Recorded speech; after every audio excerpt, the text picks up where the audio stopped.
Ils savent que tant que l'Afrique ne va pas se réveiller et dire que bon d'accord, on prend notre propre pelle, on va, ou bien nos propres tracteurs, on va acheter des tracteurs, on va creuser le sol pour avoir notre propre or. Ils vont pas, en fait, on peut pas penser à ça parce que on pense déjà, hein, on essaie d'imaginer ce sera quoi les prochaines saisons de bachelor.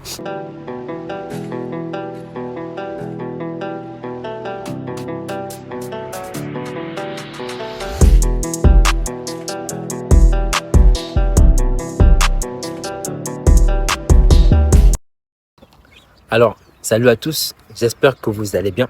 Je suis Van Chris Boitumoussa pour ceux qui ne me connaissent pas. Et dans cette vidéo, je vais vous parler des médias. Et avant de continuer, je vous invite à vous abonner pour ceux qui aiment ce qu'on fait et ceux qui apprécient. Et au second lieu, pour créer une communauté. Créer une communauté parce que nous avons forcément besoin de ça. Comme j'ai dit, je veux parler des médias. Mais à travers une petite histoire, storytelling. Lorsque j'étais petit.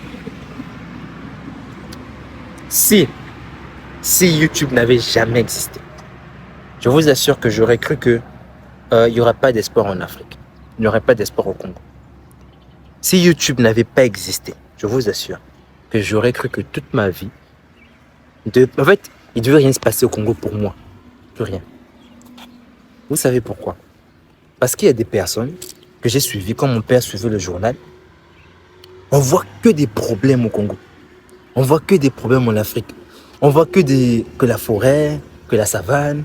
On ne montre pas des personnes qui essaient de faire des choses. On ne montre pas des personnes qui essaient de se battre pour donner espoir. On ne montre pas des personnes qui essaient de changer les choses malgré la conjoncture, malgré les difficultés, malgré les règles politiques effacées et tout. On ne montre pas ça. On nous montrait que des problèmes. Et même à travers les dessins animés, on nous présentait l'Afrique ou le Congo comme étant un pays où il n'y a que les animaux. C'est incroyable. Et je vous assure que sans YouTube, hein, je dis bien, sans YouTube, je n'aurais jamais cru qu'un jour, je pouvais rester au Congo, faire un truc qui pouvait peut-être être vu de partout, être reconnu partout. Je pouvais jamais imaginer ça dans ma tête. Pourquoi? Parce qu'il y avait ce qu'on appelait un média qui influençait ma manière de voir les choses. Et vous n'avez pas conscience à quel point les médias sont puissants. Et les médias, c'est pas juste les chaînes, hein. Les médias, ce sont les films. Les médias, ce sont les séries. Les médias, c'est de la musique. Les médias, ce sont les clips. Parce que lorsque moi, je vois un média, depuis tout petit, jusqu'à mes 15 ans, où on ne montrait que des séries américaines, des chansons américaines, mais comment ne pas être fan des États-Unis? Qui n'est pas fan des États-Unis? Écrivez-moi en commentaire, qui n'est pas fan des États-Unis? Moi, quand je prends le parcours de la 3e jusqu'en première, moi, mon rêve, c'était de me barrer d'ici, aller aux États-Unis. Quand je dis que c'était mon rêve, c'est de barrer, aller aux États-Unis. Pourquoi? Pourquoi je voulais pas aller en Taïwan? Pourquoi je voulais pas aller à Singapour ou bien à Pékin? Pourquoi? Parce que ce que je voyais le plus, c'était les États-Unis. Et ils utilisaient ce qu'on appelle le soft power. Et le soft power consiste à faire quoi? À montrer leur puissance à travers leur culture, leur manière de faire, leur religion, leur infrastructure, en tout cas, de montrer tous ces aspects subtils, mais qui peuvent présenter le pays comme étant puissant. Et nous, on n'a pas cette culture-là, malheureusement. On n'a pas cette culture de parce que on n'apprend pas ça. Déjà, on n'apprend pas ça. Il n'y a pas une école convenable qui apprend à créer des films. Il n'y a pas une école convenable qui apprend à faire des séries. Il n'y a pas une école convenable qui apprend à faire des clips. Et moi, je dis vraiment félicitations à toutes ces personnes-là. Malgré le fait qu'il n'y ait pas ce genre d'école qui font ce qu'ils font. Moi, je vois des personnes qui font des clips extraordinaires, qui se battent à faire des séries extraordinaires. Mais bon, comme la qualité n'y est pas, ça n'intéresse personne. Et c'est justement ça le problème, c'est qu'on n'y investit pas beaucoup. Les médias. Parce que les médias influencent en fait la perception qu'on peut avoir d'une personne, d'un pays, d'un continent et même du monde entier. Alors lorsqu'on nous dit dans les films même que l'Afrique, on ne parle que de l'Afrique, dans un sens péjoratif, mais regardez aujourd'hui comment est-ce qu'on voit l'Afrique de manière inconsciente. Et ça nous a pris beaucoup d'années. Donc nous aussi, dans le même sens, ça nous prendra beaucoup d'années pour chercher à contrecarrer ça. Pour chercher à montrer en fait le bon côté de l'Afrique. Parce que même en Europe, il y a un mauvais côté. Mais moi, je me demande bien, comment est-ce que c'est possible qu'on puisse nous faire comprendre que un pays comme le Congo est un pays pauvre, très endetté, et qu'on le voit de manière très péjorative. Mais lorsqu'on parle de la France, bizarrement, ça n'inquiète personne.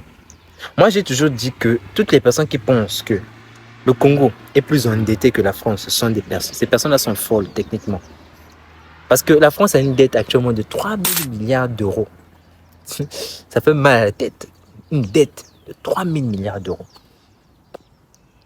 Et le Congo, quelle est sa dette? Et je pense que derrière ça, tant qu'on ne fait pas comprendre que les médias influencent vraiment sur notre manière de percevoir les choses, sur notre manière de percevoir notre propre pays. Parce que lorsque moi je vais sur les médias, je me rends compte qu'on ne parle que des choses de manière péjorative. C'est ce que je veux gober. Ce n'est que ce que je veux gober. Et pour eux, c'est un intérêt. C'est un intérêt pourquoi? Pour deux bonnes raisons. C'est que il y en a qui auront la bonne information et il y en a qui auront l'information des médias. Ceux qui auront la bonne information, ils vont savoir que non, au Congo, il y a les terres pour investir. Au Congo, il y a des opportunités pour investir. Au Congo, il y a ceci qu'on peut faire pour investir. Mais ceux qui n'ont pas les informations, on leur fait croire qu'au Congo, il y a la guerre.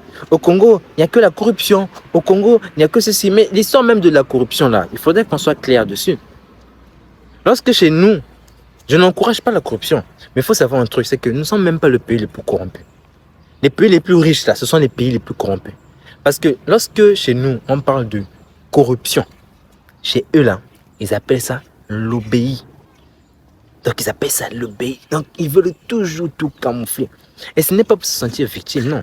Mais pour se dire que les médias permettent, en fait, de transformer la perception des gens. Les médias permettent, en fait, de détourner la perception des gens. De dire que, bon, au lieu que vous puissiez tous regarder là, regardez ça. Et c'est grâce aux médias qu'on fait tout ça. Lorsqu'on arrive à confler toute une masse d'Africains pour aller suivre des épisodes où il y a 10 filles qui vont courir derrière un garçon, quelle est la perception qu'on peut avoir des Africaines? Quelle est la perception qu'on peut avoir des Africaines? Alors que dans le même temps, il y a des filles qui vont dire que non, on veut la liberté, on veut que les femmes soient reconnues à leur juste valeur. Mais ma soeur, la personne qui est en train de te représenter est en train de courir devant après un gars où il y a 9 autres filles qui courent après lui. Donc, il est impossible, je dis bien impossible qu'on ait une belle perception des Africaines si les médias les plus vulgarisés sont ces médias où on voit des filles nues qui bougent les fesses, on voit des filles qui courent après des garçons, font un challenge pour sortir avec un garçon, le garçon se permet d'embrasser toutes les filles, ils font quoi? Mais comment est-ce qu'on peut valoriser ça? C'est pas possible. Et ça, c'est à travers quoi? Les médias. Et qui financent ça? Eux. Ils vont financer parce qu'ils savent que ça distrait les gens. Ils vont financer. Et quand vous êtes distrait, vous ne pouvez pas penser à comment est-ce qu'on peut faire pour développer notre pays.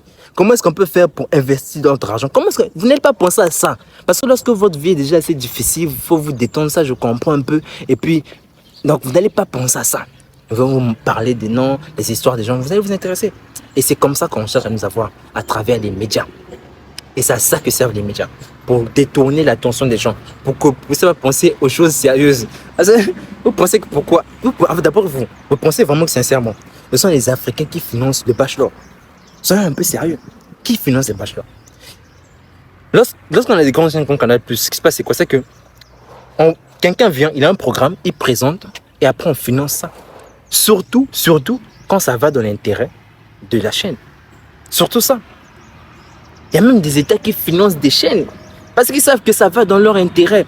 Ils savent que tant que l'Afrique ne va pas se réveiller et dire que bon d'accord, on prend notre propre pelle, ou bien nos propres tracteurs, on va acheter des tracteurs, on va creuser le sol pour avoir notre propre or. Ils vont pas, en fait, on peut pas penser à ça. Parce que on pense déjà, hein, on essaie d'imaginer ce sera quoi les prochaines saisons de Bachelor. Ça sera qui le prochain Bachelor. C'est ça qu'on pense. On ne peut pas penser à qui on va prendre en fait pour chercher à investir. Qui on va prendre pour chercher à creuser les sols, pour chercher l'uranium, pour chercher toutes ces matières premières. On va penser à ça. Donc tant qu'on ne voit pas ça, tant qu'on ne voit pas les choses de ce prisme-là, je suis convaincu qu'on sera toujours loin du compte. Et nous avons sérieusement et sincèrement besoin des personnes qui vont comprendre que les médias sont importants et nécessaires et qu'il faudrait tous investir là-bas. Vous allez me dire, tu me demandes d'investir trop partout. Non, je ne demande pas d'investir partout. Investissez dans des domaines, des secteurs que vous comprenez. Investissez dans des secteurs que vous maîtrisez et que vous pouvez mieux appréhender. Et parfois même, qui vous passionnent. Moi, je connais des filles, j'ai rencontré récemment Shekina, qui est passionnée par la présentation, qui est passionnée. Quand elle parle de ça, tu sens que ses yeux brillent. Mais elle doit commencer par être tiktokeuse, elle doit attirer l'attention des gens et après ça, elle va maintenant... Oui, ça c'est son moyen, c'est sa voie qu'elle a choisie. Donc, derrière ça, si on a un grand média au Congo qui a déjà une certaine vulgarisation et qui dit, bon, moi j'ai un programme qui peut intéresser des gens, elle m'a présenté même son programme de faire le tour du Congo, aller montrer l'intérieur du pays, c'est très intéressant. Mais qui va financer ça? Il n'y a pas de médias qui vont financer ça. Et après, si Canal Plus voit ça, ils vont financer. Mais moyennant quelque chose. Et quoi? On ne sait pas. Et juste pour conclure, comprenez juste une seule chose. C'est que c'est pas parce qu'on est jeune ou petit qu'on ne peut pas faire ce qu'on doit faire. Parce que pour moi, c'est un devoir. Ce n'est pas un choix. Ce n'est pas que non, je n'ai pas envie. C'est un devoir. Nous avons tous le devoir de participer au développement de notre pays. Quelles que soient les règles politiques qui sont. Moi, je suis convaincu que si économiquement nous sommes puissants, nous pouvons tout changer. Ceux qui gouvernent le pays, c'est ceux qui ont l'argent. Ce n'est pas ceux qui prient beaucoup. Ce n'est pas ceux qui ont la bénédiction du Seigneur. C'est ceux qui ont l'argent et ceux qui ont une forte influence. C'est ça.